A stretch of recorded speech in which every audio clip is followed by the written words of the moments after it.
Oh hi, it's me again, today with another unboxing video. I lied when I said there wouldn't be another one of these, but you should be used to that by now. Today's box is smaller, so therefore I filmed it on a larger surface. Let's get going. I ordered this from the Board Game Geek store. It was a game that I had been interested in after seeing some videos of it, and didn't know if it was ever going to come out over here. Thankfully, Board Game Geek has a whole thing where they import games from overseas, and this is Merchants of Dune Huan. I don't think there's a Hua. Merchants of Dune Huan. I might be pronouncing that incorrectly. There it is on the side, so that way people can tell me how to pronounce it.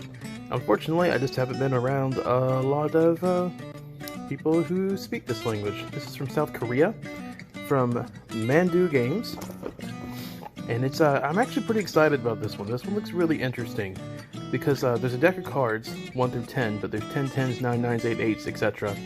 And you're playing these cards in front of you to grab these flags, which let you claim majority to the end of the game to score points. But you score the majority based on what's in your hand. So you have to balance playing in front of you to claim the flag versus how many you have in your hand. But there's also this market you're in, and you're moving the camel around the market to go to these different places to activate different things, get different cards, and you can move as many as you want, but past one space you end up having to pay coins in order to keep moving. So sometimes you'll have to take a lesser thing because you don't have the money, you don't want to pay the money, and it just sounded like a really interesting, not super complex game. I really like the artwork, the theme is neat, you're a merchant on the Silk Road. I'm pretty looking forward to trying this one out. Whoa. And I'll probably get a video of this one out as soon as I give it a play.